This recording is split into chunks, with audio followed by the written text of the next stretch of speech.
on 03456060973 and tell me why I've got it so hopelessly wrong. If, like me, you think her time is up, well, text me on 84850. Maybe you think she'll survive actually past Christmas, Nigel, but once Brexit's done, she'll be gone. And, of course, you can tweet using the hashtag Farage and LBC, at LBC. You can watch me on Facebook. I'm live here from Brussels, and you can comment there too. And my first caller on this subject is Andy. Andy, will it all be over by Christmas? I don't even think she's going to make Christmas, Nigel, to be honest with you. Oh, I was being too optimistic, was I? You're looking on the bright side for her, I think. But she's totally unsuitable for the job. And I think the best Christmas present she could get would be her P45. Because that woman, look at when she took the job over and look at her now. She was never a stunner, but she looks about 105 now, doesn't she? She looks really terrible, health-wise as well. But well, I think, I mean, to be honest, Andy, almost anybody that gets the top job, whether it's American presidents or although Trump looks the same as he did, I have to say, but generally we see sort of the Jimmy Carters and the Obamas, and they age terribly, and much the same in British politics. So it is a very, very tough job. But you think in her case the strain looks worse, yeah? I think in her case the strain's starting to tell on her. And to be truthful with you, why have we got so many Remainers negotiating our exit from the EU? Yeah, I think it's something like 18 out of 25. Last time I looked, 18 out of 25 in the cabinet voted Remain. I think one of them's changed his opinion. I think Jeremy Hunt now says he would vote Brexit, but the Damien Greens and the others all very much Remain. And of course the recent promotion, Gavin Williamson, who went from being Chief Whip to being Defence Secretary, and he too is a Remainer. So I have to say, Andy, there's an irony in all of this. I mean, for me particularly, having fought against these people for a quarter of a century, having beaten them in the referendum, and now it's the same people still in charge. So it is a bit dispiriting, isn't it? I actually met you in Romford Marketplace when we were out campaigning for the referendum. I'm a member of UKIP, and we went out every weekend for 4 months. We worked really, really hard. And the one thing that really, really gave me the ump, and I've got to be truthful with you, is the way that the Leave people, Gove and Boris Johnson, pushed you to one side. So when we were at the count and you came out and you was the first one to say this is our Independence Day, yeah, I think you've done the right thing there, mate. You got a little bit of limelight back, because without you, we wouldn't have got it. No. Well, I mean, the problem was, Andy, the official Leave campaign was merely a Tory party campaign. There was one Labour MP chucked in there for sort of leaven the bread a bit. No, there you are. I'm afraid that the big parties, the big two parties, have dominated politics in this country for a very, very long time, and they haven't done the country much good. And it's why, to be honest with you, I don't just want Brexit. I want a change in the electoral system that breaks up those parties as well. So, Andy, thank you. You reckon she'll be gone sooner than Christmas. Tony in Milton Keynes, what do you reckon, Tony? How secure does the PM look?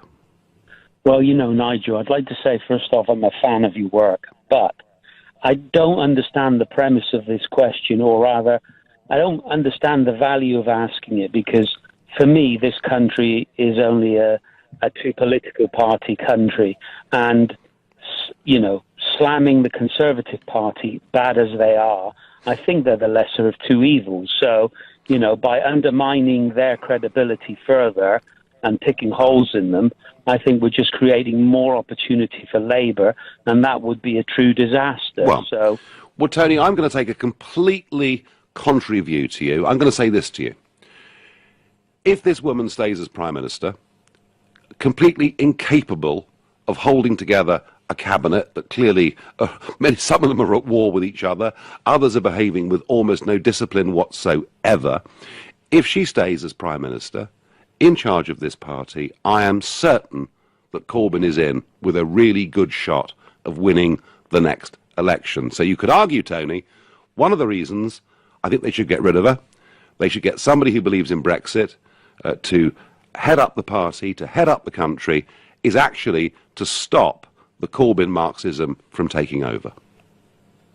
Well, good luck with that. I mean, I'm all for that, but I must admit, I'm not convinced that, you know, undermining them and making them, you know, clearly suffer for all their mistakes so publicly is really going to achieve that. I really don't.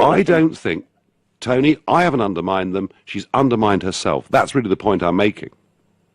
I agree. You haven't. You're highlighting it. They've done the damage, Yes. and I just think it's one of those Yes. things that we have to live through and work through, and it's either that or the worse evil, in my opinion. I'm not blaming you for it. I'm saying, hey, by the way, I believe you are the most powerful politician we've had in many years because, you've created change, and it's about, making things happen. But Tony, do you not accept my point that the longer she stays, the stronger Corbyn gets? It does seem that way, but as a public, we have a short memory, and if the economy picks up and things look better, I think, the only reason for voting Conservative is the faith we have in how they'll manage the economy and everything that rolls on from that. So I just think it would be a complete disaster for the country if Corbyn gets in, and I hear you. Well, and Tony, I'm not disagreeing with you, Tony, but I'm saying to you that if they get a strong leader that believes in Brexit and clearly believes in Brexit, actually they could damage Corbyn hugely. Do you know there are 3.5 to 4 million Labour voters out there that voted Brexit, right? In the general election, Corbyn put forward a manifesto in which he said, under a Labour government, we will leave the single market, we will end the free movement of people, and now, 5 months on, he's completely betrayed that. I do not think that Theresa May is going to get those kind of Labour voters to vote for her. I think somebody else could. Let's see. Tony, I thank you for your point of view, and Tony got grave reservations. He's worried that destabilisation, I guess, could lead to a general election. Ollie says to me on text, if Mrs May worked in the corporate world, she would have gone by now. Ridiculous. She is performing this way and nothing is being done about it. Well, I think, to be honest, Ollie, there's plenty of muttering going on, but they haven't yet got the required, I think it's 47 signatures they need to hold a leadership contest. It can't be very far off, in my opinion.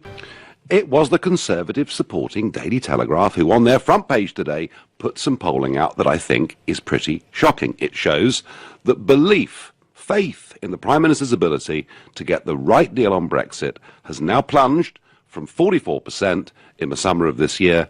It is now 26%, and I feel it's falling very quickly, not just because of the way the negotiations are going, but also because of open cabinet disarray.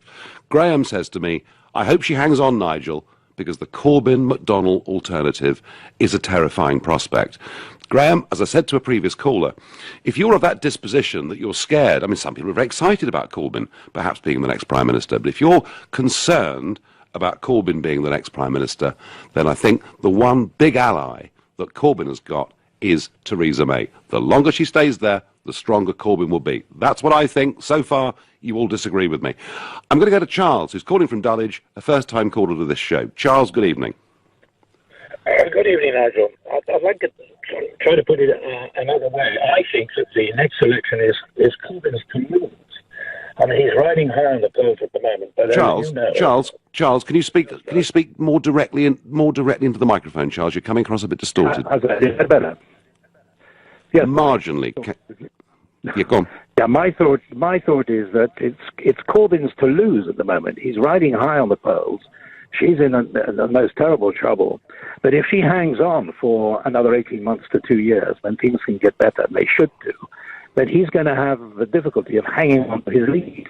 And I think it's the other way around. You say the longer she's there, the more likely it is for Corbyn to win. I take it the other way around. I would say the longer she stays there, the more difficult it is for Corbyn to win because he's so much ahead in the polls at the moment. And as you know, time is the worst enemy when it decides against you. Well, that's certainly true, and that can happen to either party, of course. Charles, do you think? I mean, do you see in the next 18 months the cabinet coming together, acting with collective responsibility? Boris Johnson not making public mistakes, Priti Patel actually telling the Prime Minister when she's been to meet other heads of state. I mean, do you see some remarkable coming together of this Tory party happening?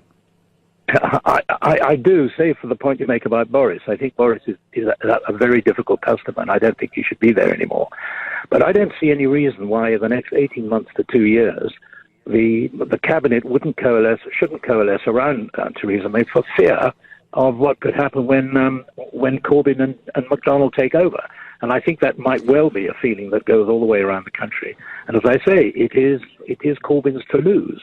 It's entirely possible that after this terrible time she's having, including, of course, what we heard this morning with all these people behaving badly on tax and this going all the way around the world, that she could actually have a good period obviously the big if, but if she can get something out of the Brexit and make it look reasonable and not too awful, then I think she's got a very good chance of winning the next election, not because she's a brilliant leader, but because she's probably a good manager in the end, and that's what you want. But I still say that the longer she stays, the chance she has of winning, and I think that Corbyn is there to lose. How about that? I cannot agree with you, Charles. I mean, of course, you could be right on the overall big picture. None of us can predict the future. Who would have thought 7 or 8 months ago that Jeremy Corbyn would be riding as high as he is? So you can never quite predict the future. Obviously, that's right. But Charles, when you say she's a good manager, would a good manager have allowed the months of July and August to be dominated by the Chancellor of the Exchequer and the Foreign Secretary disagreeing on a weekly basis in public? Well, I think you've got to look at the country as a whole. The country as a whole is divided, and you wouldn't expect the cabinet to be anything less. I mean, it would be very odd if the cabinet was entirely united and the country was entirely divided about the main issue, which is Brexit. So, to me, but there is a thing. There is a thing, Charles, there is a thing called collective responsibility, isn't there? Yeah, there is. I agree with you, but I think that people have had the opportunity to speak. No, Charles, I'm losing you. You're going all crackly. Charles in Dulwich disagreeing with me very strongly. Another caller disagreeing with me very strongly. He thinks if May sticks in there, this is Corbyn's to lose, and he sees her as a good manager. Sorry, Charles, I don't. By text, you keep on about Theresa May, but never say who should replace her. I don't hear Rees-Mogg saying she should be replaced. Well, of course you won't. Jacob is loyal to the party. He'd never say such a thing. On Twitter, people are now just starting to realise there was never going to be a good Brexit, hence the poll results. Well, whoever sent that, there could be a good Brexit. We need to know what we're trying to achieve. Nigel, you are funny, you know. The 2 ministers you have messed up this week are Brexiteers.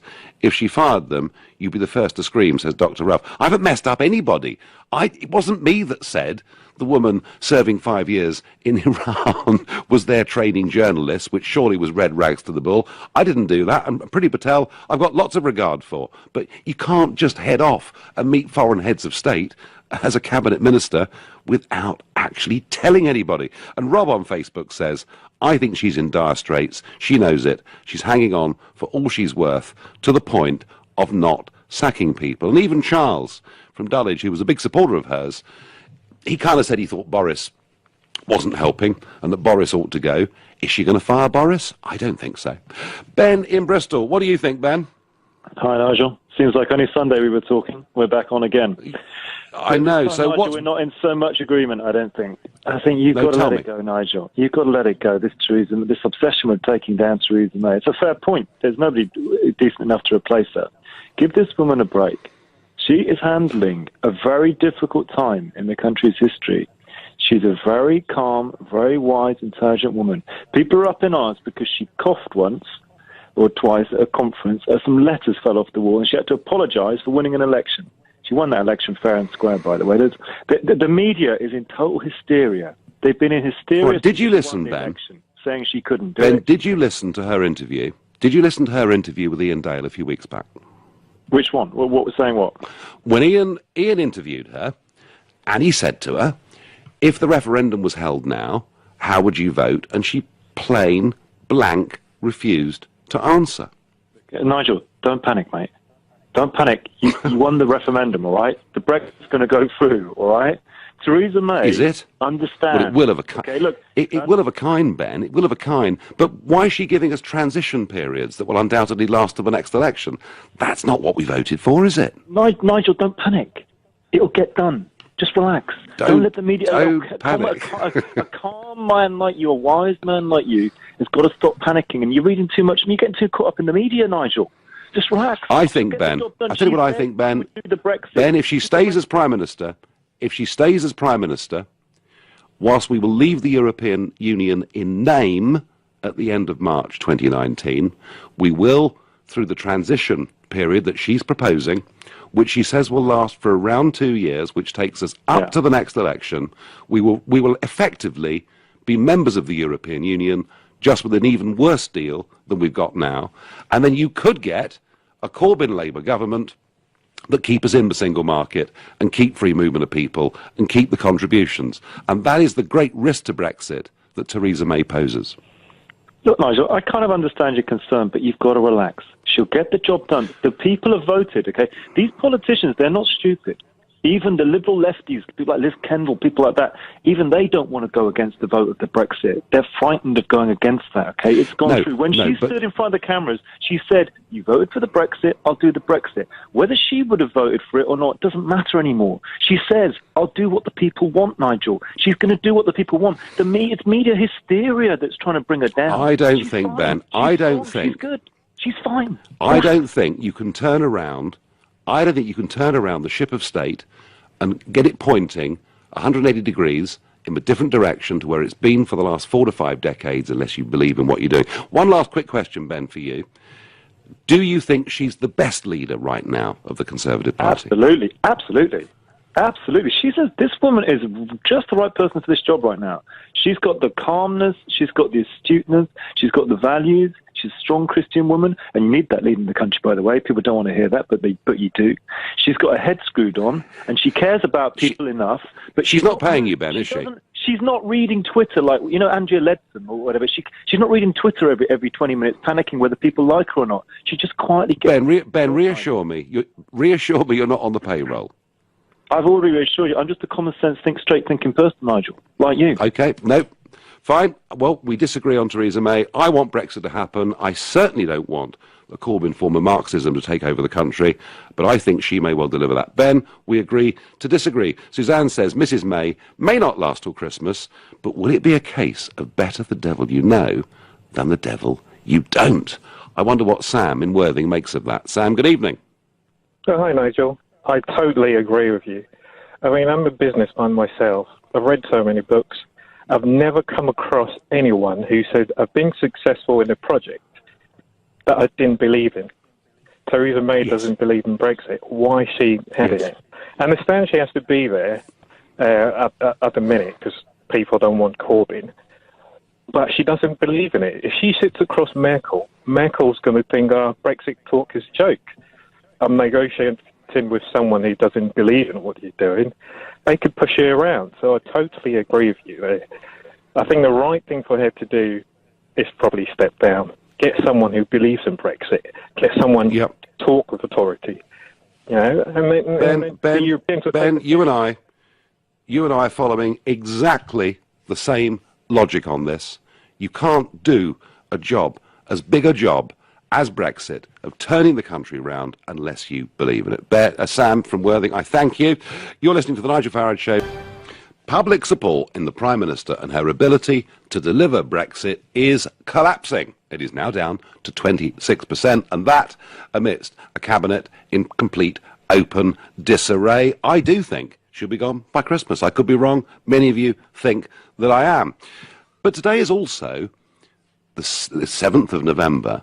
It's the 100th anniversary of one of the most important political global events in history, and yet no one is really talking about it. You see, the Bolshevik Revolution, the Communist Revolution, Lenin, and all of that. Yeah, okay, we call it the October Revolution, but that's because they were on a different calendar to us that was 13 days behind ours.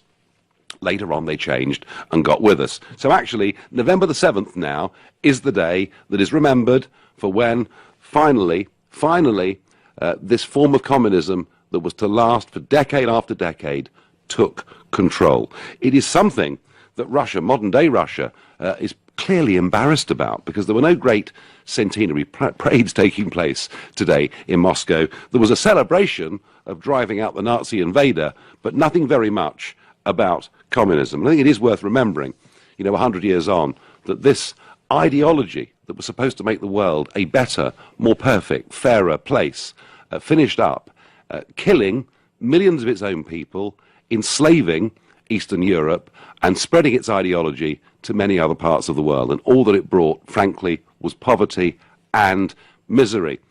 And I don't want an updated form of hard-line socialist Marxism taking over the country again, which is why I think the longer Theresa May stays, the more likely it is that Corbyn and McDonnell will take over. Now, from time to time, I've been bringing you some business updates, a Brexit business briefing. And here goes for some updated financial news. The FTSE 100 index hit a record high at the close of last week, scaling heights at just over 7,560 points. Even the BBC had to report last week that UK manufacturing growth continues to improve. The Purchasing Managers' Index, prepared by IHS Markit, shows 15 consecutive months of expansion and supports the view of their senior economist that UK manufacturing made an impressive start to the final quarter of 2017. Indeed, industrial production was up 1% in the third quarter, according to ONS estimates. And the United Kingdom has just become China's 8th largest economic partner in the world, according to the CBI. By completing £55 billion of the trade last year with China, we are now second only to Germany in terms of the volume of business that we do amongst EU members. And Silicon Valley has more than doubled its UK investments in tech startups, rising from £342 million in 2016 to £885 million in the first 3 quarters of 2017. And JP Morgan has downgraded the number of staff expected in Paris from 4,000 to just 1,000. And similarly, UBS said its target is to keep as many jobs in London as it can, reducing the number it anticipates in Paris from 1,000 down to a mere 250. And the acceleration of GDP growth from 0.3% in the second quarter to 0.4% in the third. And with unemployment rates now at a 42-year low, we saw the Bank of England returning interest rates to the level they were before the referendum. Ends. There's plenty of good news out there. It isn't all misery. We're doing absolutely fine. And if we sort Brexit out, we'll be doing better still. Sharon in Oxford is a first-time caller to this show. Sharon, am I right or wrong that Theresa May needs to move on, or this government is in real trouble? I'm afraid I'm going to be another person who has to disagree with you on that. Yep. I'm a fan of yours, by the way, and I voted for Brexit. Yep. My feeling is that I feel that there's kind of like a insidious campaign by Remainers to try and bring down this government. I continuously hear Labour, John McDonnell, the trade unions and others, they want to bring down this government. And what it is, it's a sort of like a campaign by the Remainers to remove Theresa May from power, okay? And then, even if I don't know who you think should take over from Theresa May, but whoever it is that takes over from Theresa May, then if they have to do an option like a no-deal Brexit or anything like that, the people who oppose that will say, oh, they have no mandate from the public to be the Prime Minister. We need a general election. So then it will force a general election. And then there's a very good chance, as you fear, of Labour winning that election. And then the Remainers will try and force whoever wins that Labour election to then bring in a second referendum and undermine Brexit. So I don't think removing Theresa May is a wise thing. It's impossible for any Prime Minister right now to be popular and bring in Brexit, because half the country almost voted against that. So there's a lot of people out there who wish whoever's Prime Minister right now would be wished a lot of ill will by many people who want to stay in the EU. So she's never going to be popular with the public. She's only going to be popular when we get through this process and you come out the other side, and actually all those good news you just said is happening, continues to happen after Brexit. She'll become very popular then.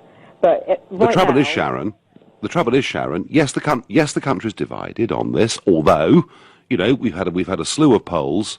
Between 68 and 70% of people just want the government to get on and deliver Brexit, which is a very big change from where we were at the time of the referendum. But Sharon, her problem is this, that half the people that voted Brexit now have lost confidence in her ability to deliver it. And I would put it to you, that's a pretty serious situation. Yeah, there's a kind of vicious media campaign going on right now to show anything that's going wrong. Even if you take this sort of MP scandal, this sort of like sleaze scandal that's happening, the focus is on the Tory MPs, who are the sleazy ones. And even though Labour has the most serious problem, actually, of someone having been, raped, that's not focused on. So the focus is on trying to sort of condemn as many Tories as possible, preferably ones who are in the cabinet, so you can try and get some kind of disarray there to show the Tories are in disarray all the time. Well, they are. But they are, Sharon. Yeah, but what I'm trying to say is that it's always about trying to because there's a campaign to undermine the Tory government. And actually quite a lot of the language, when they talk about sexual harassment and everything, a lot of the language and media coverage towards Theresa May, the way people speak about her, is very, very sexist. So I think there's two things here. There's an element where there's a woman who's the Prime Minister, and there is unfortunately a difficulty in this country of women being Prime Ministers. I've only noticed it now, since you've had Thatcher and now we've got Theresa May. And when they have to do something that's going to be unpopular with a lot of the public, which in this case is Brexit, that there's a sort of vicious campaign. They're portraying Theresa May as a pathetic, she's such a weak woman who can't do, she's barely standing up, she needs help standing up, she needs a smelling salts to cope. There's a portrayal of her as that. And I find it to be very, very sexist on the one level, but I just think that there's a long-range campaign. All the Tony Blairs, everyone's very quiet right now. They're quiet, and everyone's saying how wonderful Jeremy Corbyn is, even though someone in Labour was raped by somebody, and they're not commenting. Well, Sharon, let's just be fair. There are accusations made against people in both parties, so this is not just a Labour or Tory problem in any way at all. Sharon, I want to say this to you, and I mean this. I want this Conservative-led government, obviously needs the DUP to help it with numbers, but I want this Conservative-dominated government to deliver the Brexit we voted for. I wouldn't want to do anything that upset that or stop that, but I genuinely believe that the longer she's there, the more Brexit effectively is getting kicked into the long grass with this concept of a transition deal, and the stronger Jeremy Corbyn gets. And Sharon, that's my position. Yeah, I disagree with that. I just feel, we definitely need, if you can stay until the end of Brexit, definitely, because I think that it's unfortunate with the general election, I wish that more people had voted Tory, who voted Labour. What happened? But why didn't they? Why didn't they, Sharon? Unfortunately, I know it sounds a bit mean, but I think a lot of people, in the general election, they wanted Brexit, they voted for in the referendum, and then when Jeremy Corbyn came along and said, I'll pay your student loan, I'll give you £5 extra benefits a week, all these things, they jumped to have £5 more benefits in their bank account at the end of the week. So you don't think that it was her... of us governing ourselves? A lot of people... So you don't think, Sharon, that it was her wooden delivery, her lack of humour, and her lack of empathy? Do you not think that had something to do with why the Tories underperformed the way they did in the election? The election campaign was a disaster, but you see, yes, people like myself who would never vote Tory normally was forced to vote Tory because I want Brexit, okay? But people didn't have the principle of the principle of us as a country governing ourselves was less important to a lot of people than it was to have a £5 extra tax credits or something like that. They voted for the kind of the benefit system and the things that Jeremy Corbyn proposed. A lot of it is never going to be able to happen. It's just the country would buckle to its knees, the amount of money he was going to spend. But they voted for those kind of things instead of actually saying, you know what, we need to govern ourselves. The money we're going to save by not being in the EU, we can use that for ourselves. Well, and Sharon, now we hear she may be prepared to pay a €60 billion bill for us to leave. Sharon, you believe in her, you voted for her, that's fine.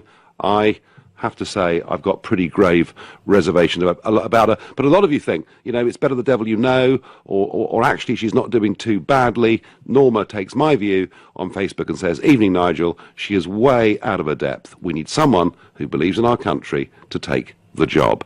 Well, I'm not saying Theresa May doesn't believe in the country, but she clearly doesn't really herself believe in Brexit, and I think that's a huge, huge obstacle to doing this job properly.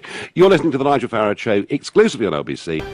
Support for the Prime Minister has fallen to all-time lows in terms of the country's belief that she can get on and deliver a good Brexit deal. I think she needs to go. I think it would save the Conservative Party, and I think it may well, if you get a good Brexit leader of the Tory Party, actually cut Jeremy Corbyn's vote off at the knees. Many of you disagree with me. Some do. Not many shades of grey in this. Nigel, Theresa is stuck in second gear. Time for a change, says Peter in Glasgow. If you want Corbyn in power, if you don't want Corbyn in power, why do you insist May needs to move on? Any change in status quo equals Labour in power. Well, that's the argument that says that if she goes, there has to be a general general election, but I didn't notice one when Gordon Brown took over. I don't think that works personally. Nigel, we must be the laughing stock in Europe. In my 75 years, I've never seen a more shambolic government. And Neil says to me that I'm undermining the government and I'm giving ammunition to Corbyn and co. I don't want Neil to give ammunition to Corbyn and co. Not now that he's completely turned his back on Brexit. I wonder what Louis in Nottingham thinks of this. Louis, good evening. Nigel, hi. Yeah, well, it's a bit of a weird one, isn't it, to be perfectly honest? I mean, I am absolutely for Brexit. There isn't a great deal of what you say that I don't disagree with. I mean, to be honest, I'm in a position where actually I think that if May goes, we're all going to have problems. We're going to be screwed, as is often my phrase. Because I think it's possibly Corbyn coming straight back in. I mean, I'm well, hang on. So, hang on, Louis. I mean, this is important. So, if May goes, that doesn't mean there has to be a general election, does it? No, I agree with what you just said about Brown as well. When he took over from Blair back in 2000 and whenever it was 10, I think, or before that. Yeah, there wasn't one, was there? But and when May took over, and when hang on, Louis, when May took over from Cameron, that was after the referendum. There wasn't a general election, was there? No, there wasn't. No, she was a real fool for calling one, actually. I bet she's annoyed at herself, isn't she, massively? But yeah, I mean, to be honest, you see, the thing is, I just really think it's a ticket for Corbyn, because you know how it is now. She hasn't got a majority yet, and everyone's thinking, well, she hasn't got a majority. What the bloody hell is she doing in there? You know, well, I think that everyone's going to be absolutely, really, really screwed and thinking, she hasn't even got a majority anyway. Why the hell should somebody else take over from her? And why should they be running the country? That's what I think is going to happen. Because Louis, she's not up to it, and she can't hold her cabinet together. I do agree with you. And Priti Patel, the situation with her, it's pretty dismal, isn't it? That she can't even sack off her own foreign minister when she does something so appalling as go over to Israel. But I mean, that's just proof. That's just. Well, there's nothing wrong. There's nothing wrong with going to Israel, and there's nothing wrong with meeting Benjamin Netanyahu. But actually, if you go as a cabinet minister and a representative of a government, you surely have to tell the boss what you're doing. Oh, good God, yeah. I mean, geez, if I went to another organisation and my boss didn't give me permission to, God, I'd probably be sacked. The fact that she's still there clearly demonstrates she has no control over her party whatsoever. Yeah, absolutely. Well, there you are. So Louis, you're coming round. So if the alternative was that somebody took over from her who was a genuine believer in Brexit, would you feel happier? Yes, absolutely. But I'm really worried that everybody, I think we're groomed by the system and by society to believe that there is a such thing as a democracy. Yet we're all sheep. We all follow one another, and that really worries me. And it worries a lot of people that I've been putting that to. And all of these other muppets that vote, members of the public are just dumbasses. They're just muppets because they just follow everybody else. They don't have an opinion of themselves. Hang on. That sounds like Barry Shearman talking about Leave voters when he represents Huddersfield. Louis, I can see your dilemma, and I think actually, Louis, thank you for the call. I think what Louis is saying is, in many ways, the one reason she's staying on at the moment as Prime Minister. It's this fear in the Tory party of, goodness me, who's going to replace her? How much of a civil war could that leadership election be? But most of all, could it lead to a general election? I don't see that it needs to. My next caller is Steve in Newport. He's a first-time caller to the show. Welcome, Steve. Hi, Nigel. It's a great pleasure to talk to you. My wife and I have been long admirers of your trying to extricate us from the Brussels machine. Yeah, well, I did my bit, Steve, but it's now Theresa May's turn, and a lot of people are now saying she's not doing a very good job. I would agree with that. I think she's totally inept, but the problem is that there isn't a viable alternative within the Tory party. There is no one there that one could have any confidence in. David Davis is attempting to do a job in Brussels, but albeit, I think, with his hands tied behind his back. Mm-hmm. So what if, Steve, David Davis was leader and didn't have his hands tied behind his back? He might just do a better job. It has to be said, it's a very difficult job to do, but by the same token, one could say that he should say, okay, this is our deal, take it or leave it, and get on with it. The French are well known for doing that sort of thing. I lived in quite a long time. Yes, and they've done it. They've done it at European summits to get their way on a variety of things over the years. I mean, Steve, do you think Theresa May is a leader? Far from it. I don't think she has the wherewithal to lead the country. I think she might be quite an adequate sort of politician, but then again, that's no big job, is it? You know, I don't think in terms of leadership, she has got it at all. You know, unfortunately. So you don't support her, but Steve, you don't support her, but you're worried about her going, yeah? I most certainly am, because I can't see a viable alternative. I like Rees-Mogg, but he has a persona which I quite like, but I don't think he would appeal to everyone. I think he's a very clever bloke, but I don't think he has the persona to actually lead the country. And I can't see him. And as for Boris, you know, he's just a buffoon, like, you know. Well, he's not a fool, but he's a very clever man, Steve, but he maybe gets a few things wrong. Steve, thank you for your call. Going to have to let you go. Tom says to me, what is happening in the Parliament at the moment is a direct result of Brexit. Your idea is making your representatives squabble like little children and making your country a laughingstock of the world, yet you still go on like Brexit is a good thing. Tom, Brexit was the political earthquake, but we haven't yet had the aftershocks, and the aftershocks, I think, may well break up the political parties as we know them. At least I hope it does, because they're not serving us terribly well. Hopefully Jeremy Corbyn will be in number 10 implementing socialist policies. Brexit will be abandoned, and that would be the icing on the cake. Well, that's the one thing that I really do want us to avoid, and I think the longer that Theresa May stays there, the more likely it is that that will happen. But many of you don't agree with that. And my final caller, quickly tonight, is Anthony from Chingford. Good evening, Anthony. Hi, Nigel. Hi, good evening. Big fan of yours. Good evening. But I would like to bring up the point that a government in power devotes all of its time to running a country. And now we've got a government in power that also has the enormous job of trying to work out a Brexit deal with Brussels, which for Theresa May is a near full-time job. So not only has she got to run a country, but she's also got to negotiate one of the most important historical deals that England has probably ever had. So to try and judge her when she's got so little time to do both is a very difficult thing to do, because the position she's in... Sure, but is she up to it? Ever been in before. So how to say... I accept that, but do you think she's up to it? Well, who's up to it? Who can possibly run a country and run such a huge task that Mr. that Cameron walked away from? Anthony, I'm going to have to let you go.